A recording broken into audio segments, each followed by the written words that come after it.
afternoon po mga kababayan, sir. This is Jom, the Filipino channel, ang inyo pong lingkod. So today is October, dali lang po October 18, 2025. Tayo ngayon ay papunta ah, dito yan sa may Hype District.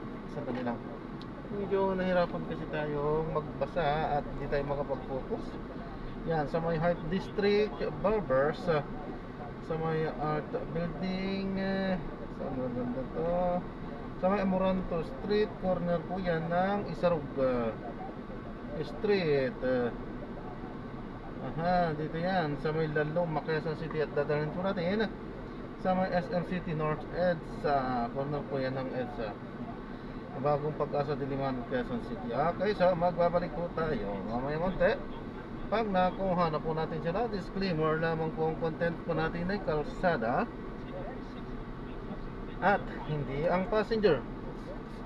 Kaya nga naman, sakasakali man po na may marinig kayo, mga pangalan ng lugar, pangalan ng tao, pangalan ng organisasyon sa government or private, manyan ay wala pong kinalaman ng channel na ito at wala pong pinapatungkulan. Lahat po ng pinag-uusapan dito ay pawang dito lamang po yan sa loob at wala pong pinapatungkulan sa labas.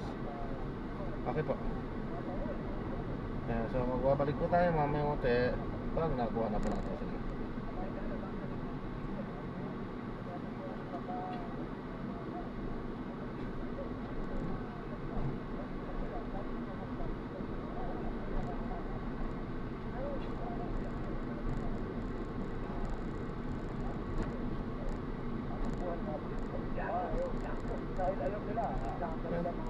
Tiring nakapuli lang muna yan at makinig tayo ng mga nagbabagong balita at ang mga talakayan.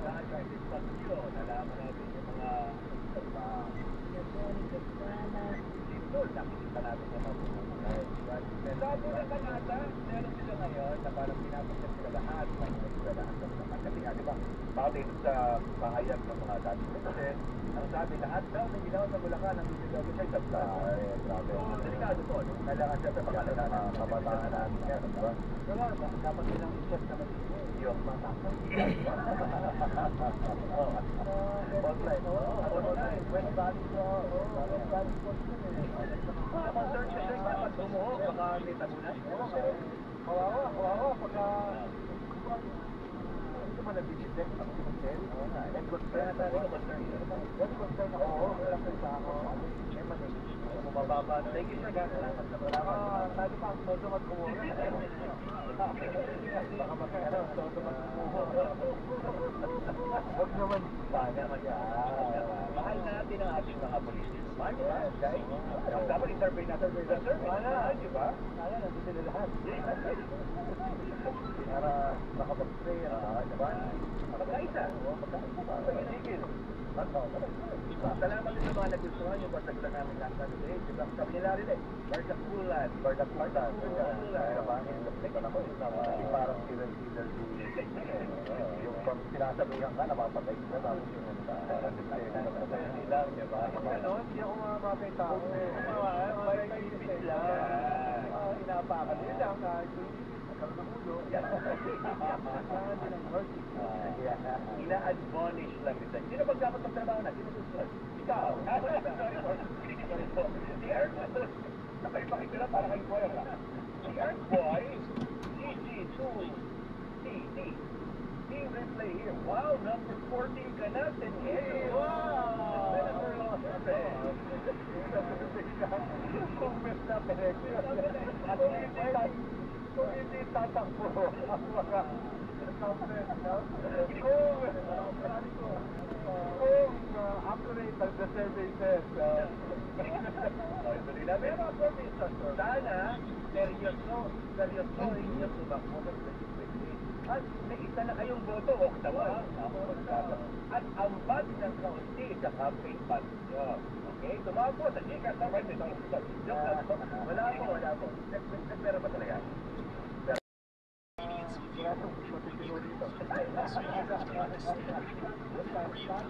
Situation, using puno sa isa. Nakakasama dito lang.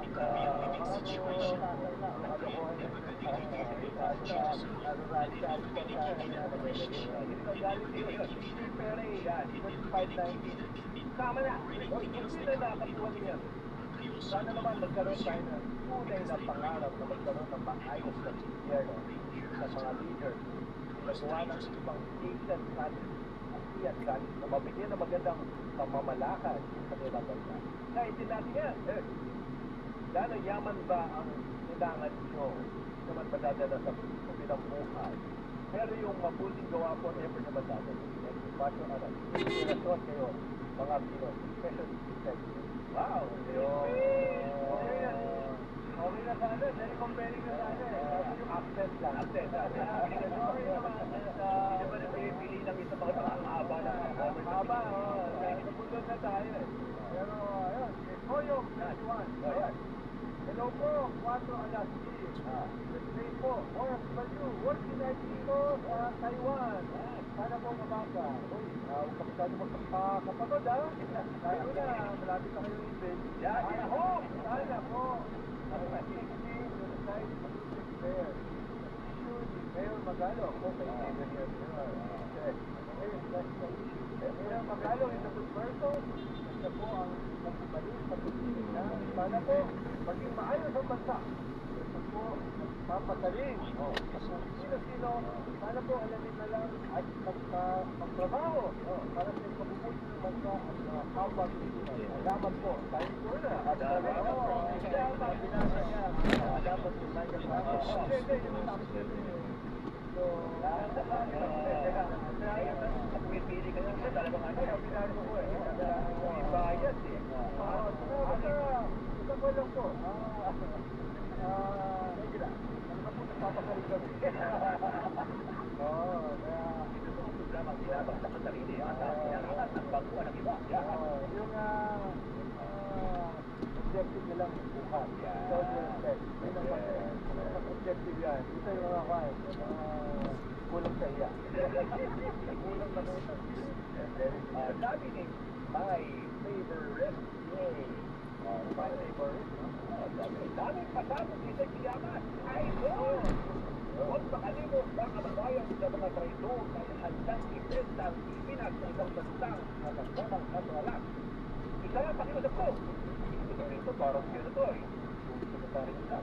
Pwede pa hinaan mo ng selfie sa lupa. Mas malakas pa kasi ang susunod na salita. Narinig na maayos.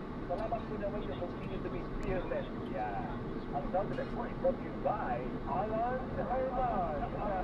Say ganon? Say ganon? At ito po ay pro bono.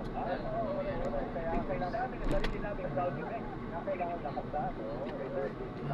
Ay, Ito, i-wait yung pagbasa ng comment at ran__ Haibara. I will address siguro one by one yung mga points niya. First point, if pinayagan ng Pinas ang resident plan, ba't may compensation sa mga nagpaparesident plan? Wala pong pinagkaiba yan sa mga credit card company na nagbibigay ng payong, yung mga grocery na nagbibigay ng libreng ecobag.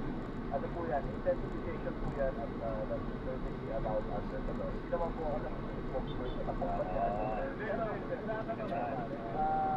Okay din na pinastop kasi baka mamaya hindi naman legit organization hindi ba na nagpaparental plan.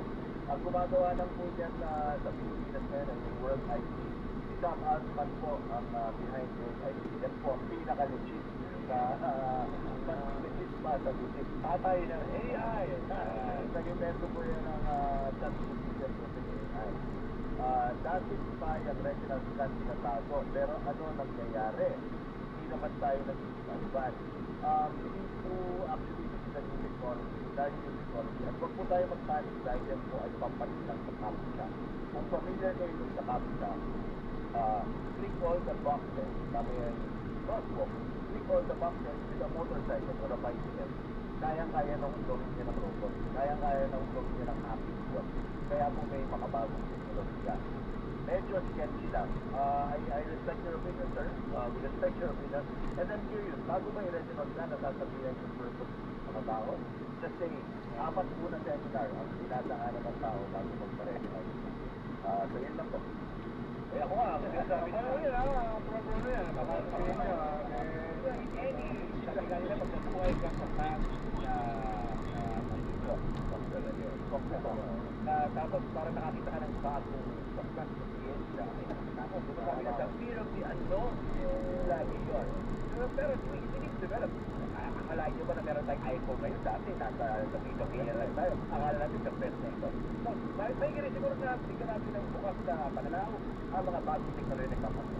Pero maganda rin, sabi ng ating professor, the B, very important. Absolutely. Brother, ako pa lang, sorry. Roger Ragua. Anong sa Facebook? Anong sa Facebook? Roger Ragua pala ng ating boss. Pakisabi ko kay Sir Yaman, parang sumama yung pakiramdam ko dahil sa napanood ko na nakapalumanay labang sa nila. Ay, nagkasakit! Pero mo, hindi mo yung ating layunin, no? Sumama ang yung pakiramdam. So, Roger, marinahan mo nga rito comment. So, sa pinapahanap ko yung guys, hindi ko nag-comment. Na sabi, nabasa ko sa comment section na babait daw yung pinan niya. Sinipinag siya na nakabuti na yun. Pero ito naman galing kay Wizard 7995. Paano kaya ako maging guest at invite ko ba? Walang po. Tinawagan natin po ang tanggapan namin. Ito mag-guest invite ka dyan. Lahat ng babangkit namin sa programang ito kayo po ay imbitado kahit bigla mag-crash sa cake crash na kayo ito. 1 million ang views natin. Lahat naman na babangkit sa joke, dahil joke lang ito, ay kayo po yung imbitado. Bakit the tandem of life na tayo. Ito naman. Tumabigay lahat. Talagang nagpabigyan na emosyon mo. Wala ba yun? Sigurado mo.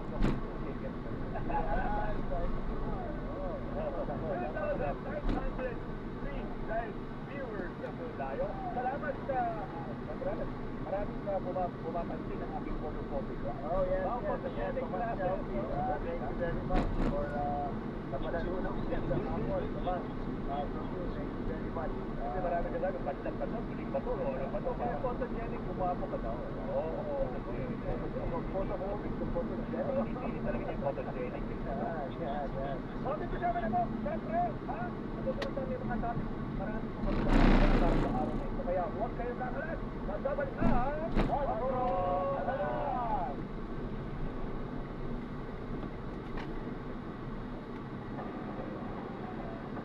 Magbabalik ang Astro Alam sa DCMM at sa Cobre Estrella at DCMM Teleradyo.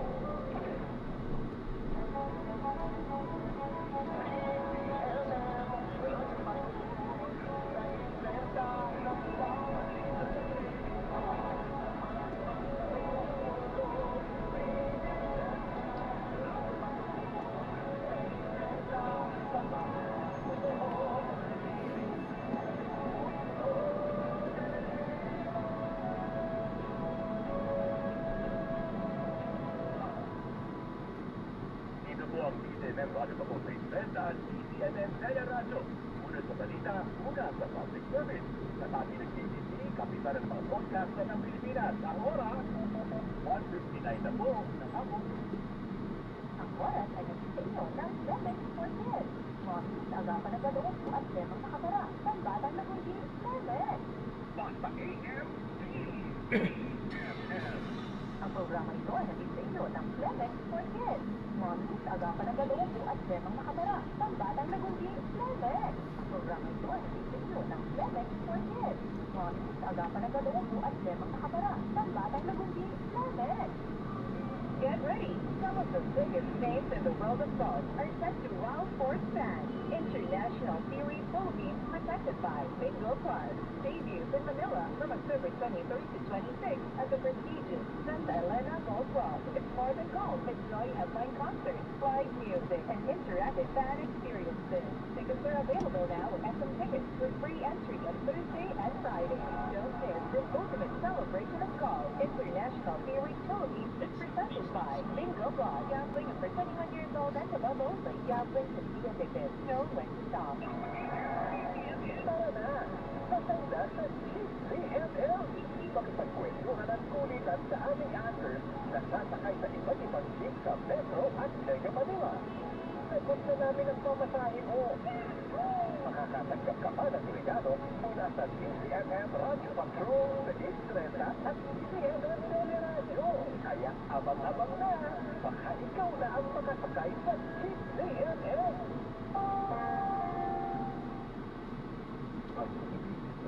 Sinabi ko naman sa'yo, ikaw lang sapat na para sa akin. Nakapay. Ang tagal natin pinagdasal sa Henry. Sa wakas binigay na sa atin. At mga kwentong no filter, may kasama kang makikinig sa'yo. Ako to, si Chang Ani. Kasama si Chang Ami Perez mula Lunes hanggang Biyernes, alas 3 ng hapon. Sa DCMM Radio Patrol sa Estrella at DCMM Teleradio. Basta AM DCMM. 4 alam sa DCMM Radio Patrol sa Estrella at DCMM Teleradio. Hello guys, tumawa na to. Basta lagundi. Mami, nakuha na ba yung Masakit, no? Ako, di ba? I was watching and then kapag-uwenta like your life. Oo, di ba? Yung Clement niya, talaga napakapit na niya. Well, yung swap. Hindi na tuwa lang kami rito talaga. Organic talaga yan. Natural. Natural, di ba?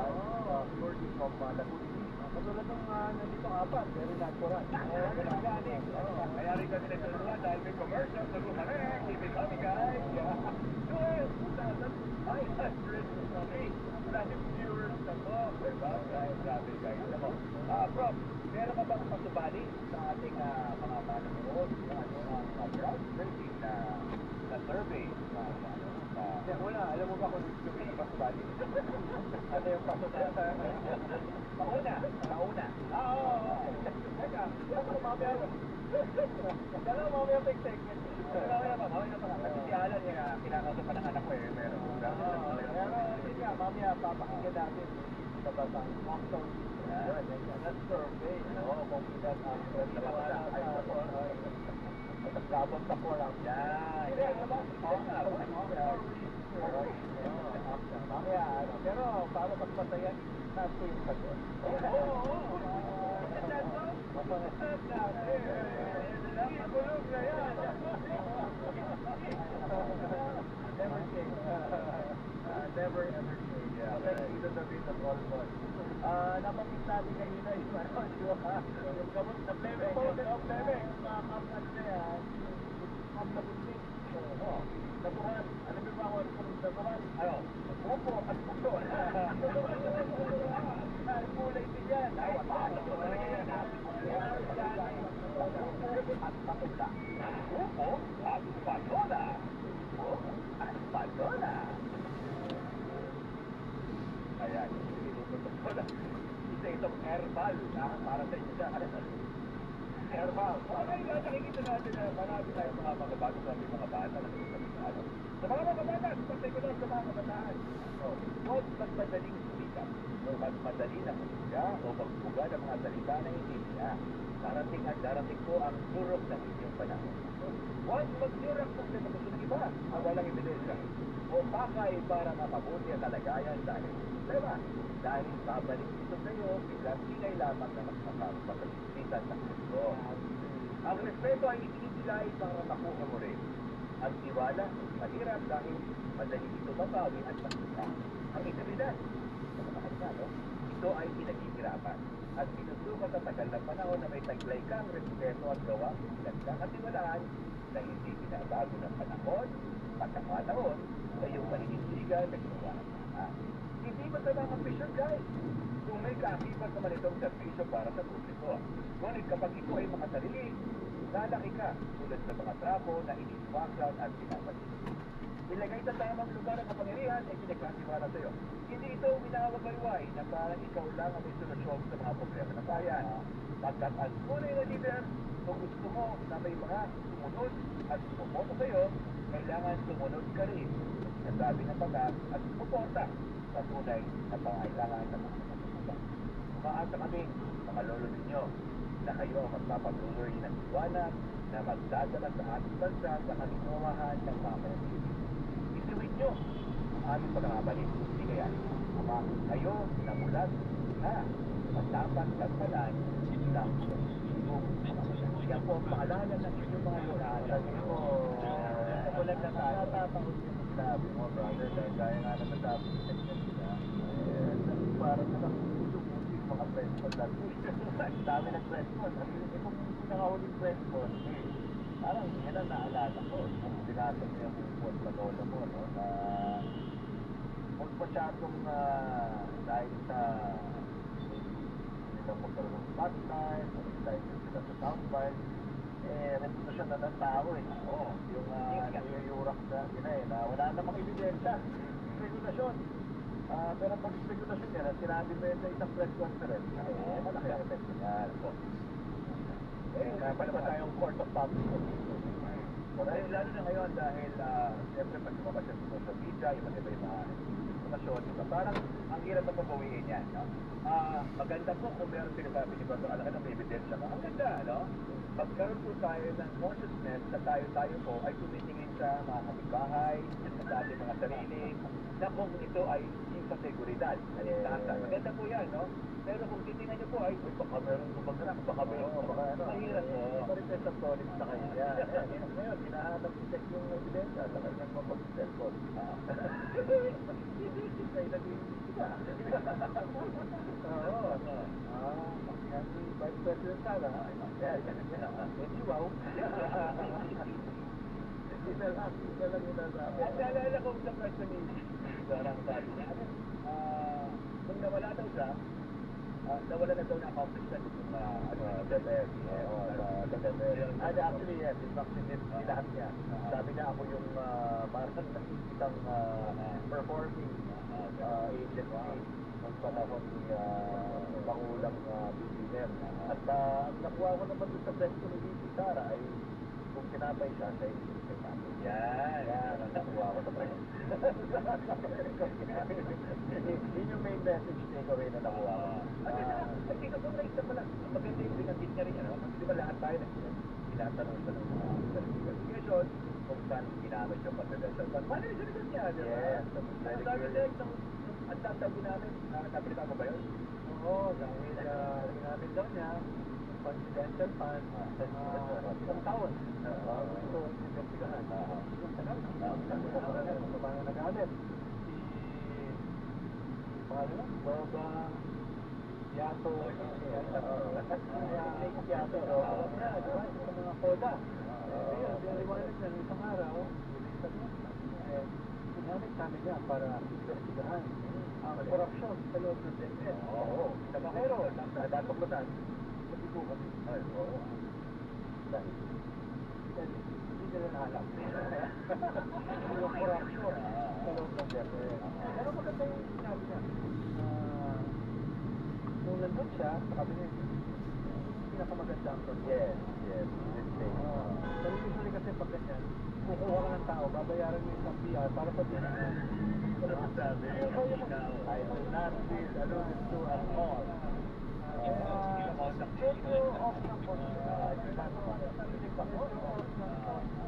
Pero kita mo naman, malalaki talaga yung braso niya sa pagbubuhat ng sariling bangko. 3,029 live viewers na po tayo, guys, ha? Keep it coming, tumutuan na ina po ng hapon. Siyempre, dahil sa kalumaning na naman ang ating dito. Bakit na tayo maganda? Barda Kula. Barda Kula. Narito na po ang third part ng Barda Kula. Handa na ba kayo para kay Secretary Ronald Llama? Ito na, dumating na ang oras. Hindi siya magpipigil-big. Lahat ay ipapakita.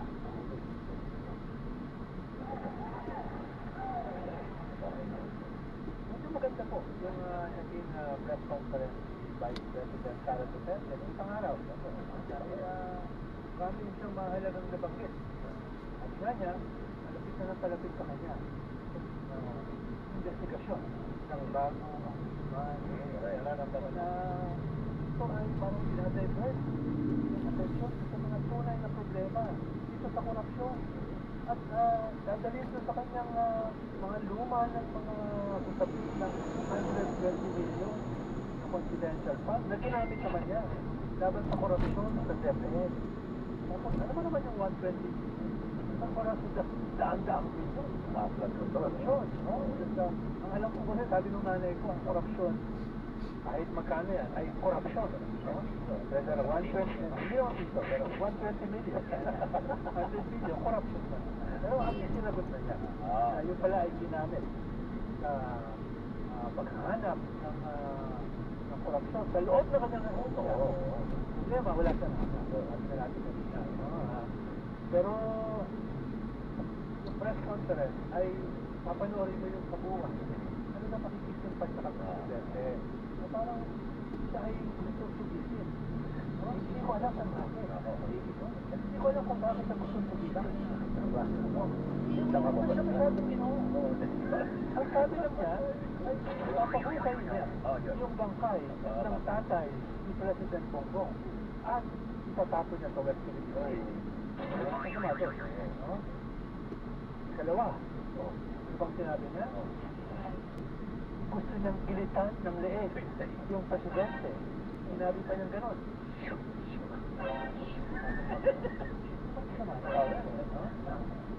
Kasi sabi niya ay papa-assassinate yung presidente, yung asawa ng presidente, at yung pinsan niyang speaker. Speaker. At ito ay no joke. Nakausap na ron yan. Nakausap na ron yan. Ang sabi rin niya ay dapat na talagang pabagsakin ang gobyerno. Dahil punong-puno na ng korupsyon. Kaya, etc. Yan ba ay dahilan para siya ay investigahan? Yan ba ay dahilan para siya ay kasuhan? Tingin ko, yan ang susunod na proyekto ng The Survey Said. Yan ay sapat na dahilan para siya ay investigahan. Kaya, unawain po natin yung palagayan ng ating. Unawain natin. Na siya ay tulugin, siya ay nais tulugin, dahil naman sa walang kadahilanan. No? Ito lang mga binanggit natin sa mga ginawa niya. No? Kaya, sa parating po ng mga araw, ay unawain natin maigi ang kanyang kalagayan. Lalo na, ay hindi naman ho siya talaga idiniin nila sa kanya. Wala. Yung main na testigo sa International Criminal Court laban sa kanyang ama for crimes against humanity. Hindi siya yung main na binabanatan nila sa kanya. Ang tawag lang sa kanya nila sa kanya ay Reyna ng Tokhang sa Davao City. At siya ay mayor. Ano ba naman yun? Yung ba ay crimes against humanity? O crimes lamang sa bahagi ng humanity? No? Unawahin natin maigi dahil madalas po kasi ay hindi natin nauunawaan ang ating Vice President. Tama naman. Diba? Oo. Kaya sa mga darating po na mga panahon ay huwag natin siya kagad hatulan. Pakinggan natin maigi yung kanyang mga paliwanag. Katulad po ng ginawa ng International Criminal Court. Pinakinggan po ang kanyang paliwanag, kaya hindi binigyan ng release ang kanyang tatay. No? Nakinig sila. Kaya hatulan natin siya sa kanyang sasabihin. Hindi sa mga sasabihin, yung mga walang kwentang mga kwato-ala. No? Na puro nga lang bana sa Vice President. So, pakinggan po natin ang kanyang sasabihin katulad ng ICC. I rest my case. Yan. Propido, may tanong ako sa'yo, Propido. Spell sarcasm. Sarcasm. S-O-U-R. Sarcasm, diba? Maasim. Yeah. Yun, pinilig lang namin ang ay, baka kayo ay Never masyado. change, Tokyo. Baka Never masyado change. kayo na sa Bagdakulan. Dakulan. Pero sabi ni LDR, dahil sponsor, no, yung bibili na daw siya ng... Yeah, very good. Ng ano? Gusto namin naman sponsors, ha? Teka, Nandito kayo. Sponsor nyo, ano sabi? Bibili na daw siya ng... Ng Blemex Lamundi. Bibili siya ng Blemex Lamundi. Yan, Bagdakulan. Hindi na siya for cup. Bibigyan natin, natin si Vice President Yan. Sara Duterte ng Lagundi. Okay lang yung Lagundi kasi generic yun. Okay. Okay lang naman yun. Ikaw naman guys. Natutuwa lang kami dahil for the first time meron na kami mga pumapasok na Hindi lang niya sabi niyo kasi lang. Hindi lang nakita ko doon sa mga comments. Ano pa namin yung suporta ng mga sa lahat po ng programa, commercial po talaga. Ang buhay sa mga programa. Mga kaibigan ko, Ibig Big sabihin next year, meron tayong laban. Yeah. Pabili ng payo. Wala lang Rolls Royce. Yung mga kaibigan ko, media buyer, media buyer, Patro Alas. Ang dami po namin live viewers at mas marami pa sa Team Display. Ang ating, nagsadya ba? Kaya kami nakabuti kasi may trillion peso march. Guys, Alan, ikaw nga mag-ano nito. Ang aming trillion peso march, At walang script dito, well, nangyari siya, protesta laban sa korupsyon, no? Ang nag-organize niya, yung Akbayan Youth, sa pangunguna ni Secretary General Kyla Meneses. This happened last October 17, 2025. Sa kanto to ng Capias Road, Quezon City, and UP Quezon Mall.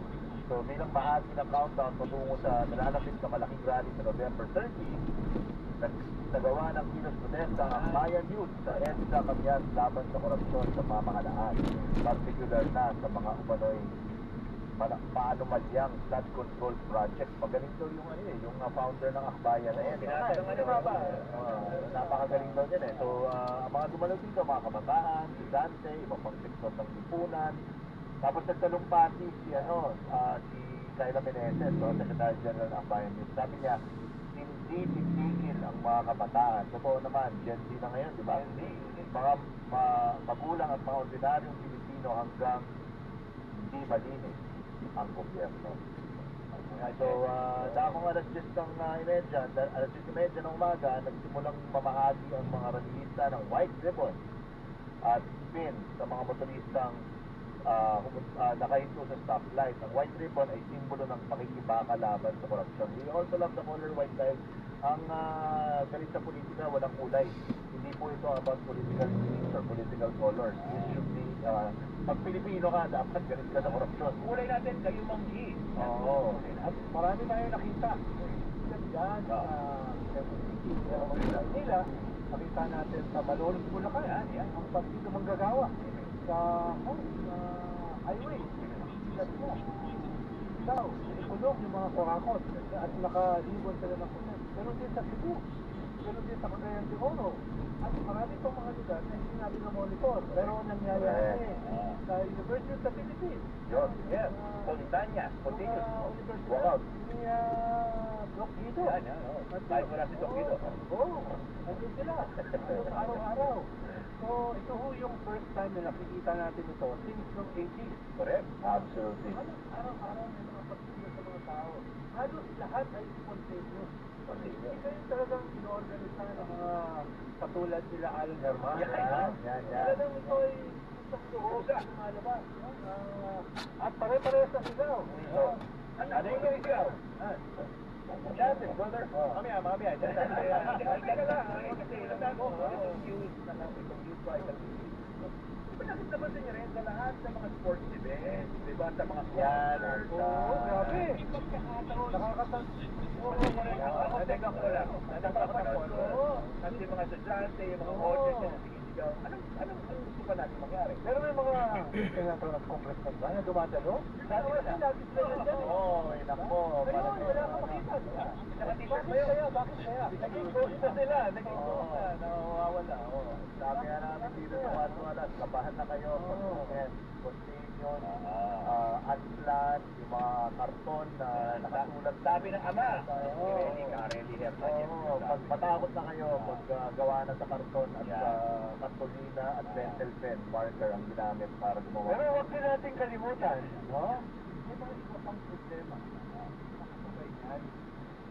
Bawa, isang araw, binunggulan naman ng China. Ay, yung ating, isang barko natin, yung Euro Fisheries and Aquatic Resources. Walang armas yan. Kaya na nagdadasla ng pagkain sa ating isda sa Scarborough. Tapos, yes po yung mangingisda natin. Nakita niyo sa mga balita, hinaharap. Chinese coastal, halos kagasaan at sinuin. Mga maliliit na bangka ng ating mga mangingisda sa Scarborough, sa Bao de Masinloc. Atin yan. Tapos, ano pa yung nilang gawin? Nakita ng ating Coast Guard na sinatayuan na ng mga baka yung kulay dilaw, yung Scarborough. Gagawin daw nilang Geo Reserve. Cover for invasion. Huwag po natin. Yan so far, direct invasion ng China sa ating territory. Manifestation na po yan. Ano po yan? Tangible manifestation. Oo. Talagang sinabi nila. Gagawin namin Geo Reserve. Namin. Sa Scarborough. Kaya ho, nabalitaan ko lang, ay may mga estudyante na pupunta sa Chinese Embassy sa Martes para tutulan yung mga klaseng araw. Estudyante na naman, mabuhay ang kabataan. Oo, pero yung mga estudyante, hindi lang sila concerned dito sa corruption. Concerned din sila sa invasion ng ating sovereign territory. Huwag po natin kalimutan, baka kasi focus natin sa flood control, focus natin sa mga kaya nakakalimutan natin. Uy! Nakagaw na pala sa ating teritoryo. Pinakamayamang bahagi ng ating bansa, yung West Philippine Sea. Atin yan. Ay mas diretsahang sinasakop itong mga Chinese. Ako, Sek, nagugulumihanan ako. Nagugulumihanan? Tagalog yun. Pilipino talaga yung puso ko.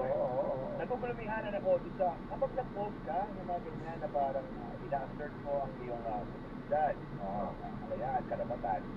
May nagpapash sa'yo na pinagtatanggulin ng mga to. Yes. So, saan nanggagaling yan, guys? Saan nanggagaling? Pilipino ba kayo? O baka AI? Correct. Kasi ako, kinilabutan ako doon sa isang manginigda na sinuong niya, hinaharang siya ng isang Chinese. Alam mo, sinisigaw niya? Ang sabi niya, this is West Philippine Sea. Amin ito. It is our territory.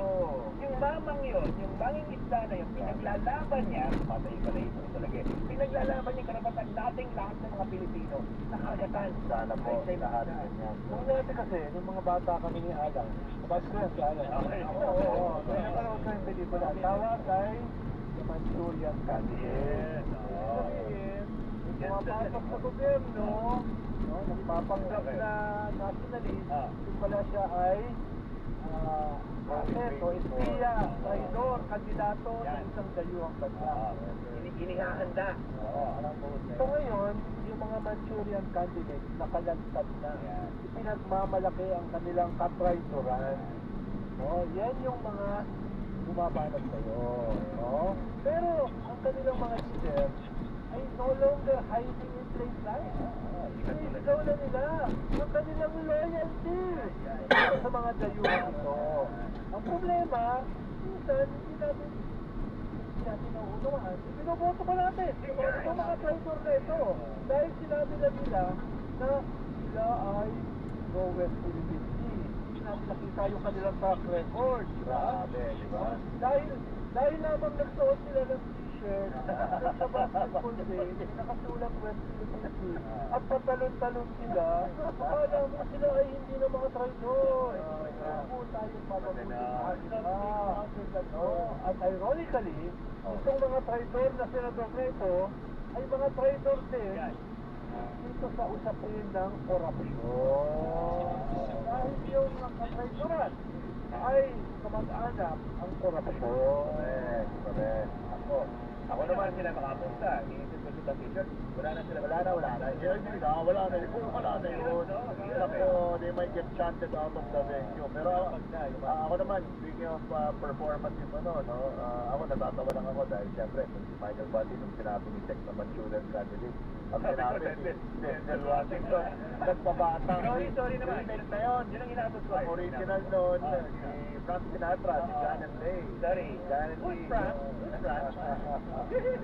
Yun ang original doon. Scarlett O'Hara, the actress that played Scarlett O'Hara. All Blue Eyes. Yeah, of course. Okay. Pero 3,413 live viewers na po tayo. Siyempre, nakikinig pa lang kami. Huwag kayong kakalang dahil magbabalik ang mga Pilipinong 4 Alas! Walang kakalas. Magbabalik ang 4 Alas.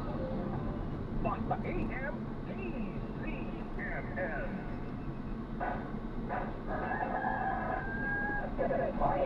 Just na maganda ang morning walk tuwing Lunes hanggang Biyernes. Bubuhat ang maiinit na mga balita hatid ng Radyo Patrol Balita alas 4. Kasama sina Robert Mano at Steve Brad. Iikot naman sa buong bansa si Johnson Manabat para magsilid ng mga napapanahon at rumaratsyadang mga ulat sa Ronda Pasada alas 5 ng madaling araw. Makipagpagkulitan at balitaan. Kasama si Alvin El Chico alas 6 ng umaga. Nasasamahan pa ni Doris Bigornia ng alas 7:30 ng umaga sa Gising Pilipinas. Pakinggan ang mga napapanahong ulat ng Radyo Patrol Balita alas 7. Kasama sina Alvin El Chico at Doris Bigornia. Makipagbalitaktakan sa fresh na tandem ng bayan, Robert Mano at Doris Bigornia alas 8 ng umaga.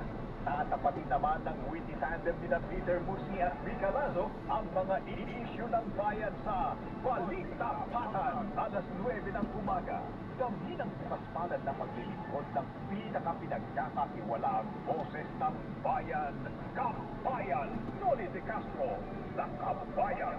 Alas 10 ng umaga, susundan pa ng nagseservisyo with Tina Cosmos kasama si Nix Bustos, alas 11 ng umaga. Pag-isapit naman ang tanghali, tutukan ang mga nagbabagang headlines mula Luzon, Visayas at Mindanao sa Headline. Ngayon, kasama si Jeff Hernandez at Rica Lazo. Papamunin talaga ang iitawag hapon kapag kasama ang DZMM Radyo Patrol, Stressata at DZMM Teleradyo. DZMM, numero 1 sa aksyon. Basta AM DZMM. 4 Alas sa DZMM Radyo Patrol 630 at DZMM Teleradyo. Ayan, so na-drop na natin sila. So maraming salamat po sa panonood hanggang sa muli. Ingat po at God bless. Paalam po muna. Pansamantala po.